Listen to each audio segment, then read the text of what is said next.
అది 1601వ సంవత్సరం.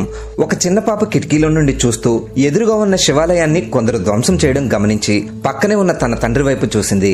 వాళ్ళు మొఘల్ సైనికులు తల్లి, వాళ్ళను మనం ఏమీ చేయలేము అంటూ ఆ పాప తండ్రి దీనంగా బదిలిచ్చాడు.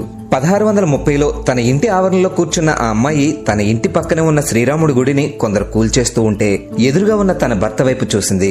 మొఘల్ సైన్యం చేతిలో మనం ఇదివరకే ఓడిపోయాం కాబట్టి వాళ్ళు ఏం చేస్తున్నా చూస్తూ ఉండడం తప్ప వాళ్ళని ఎదిరించలేమంటూ ఆమె భర్త కూడా దీనంగా బదిలిచ్చాడు. 1646లో తన ఇంటికి వచ్చిన అతిథులతో మాట్లాడుతున్న ఆవిడ తన కొడుకు ఇష్టంగా కొలిచే భవానీదేవి ఆలయాన్ని కొందరు కూల్చేయడం గమనించి తన 16 ఏళ్ల కొడుకు వైపు చూసింది. ఆ తల్లి ఆ కొడుకు వైపు చూసిన ఆ ఒక్క చూపుతో భారతదేశంలో మొఘల్స్ అనే వాళ్లే లేకుండా చేశాడు ఆమె కొడుకు. అతడే ఛత్రపతి శివాజీ. ఆ తల్లి పేరే జీజాబాయి.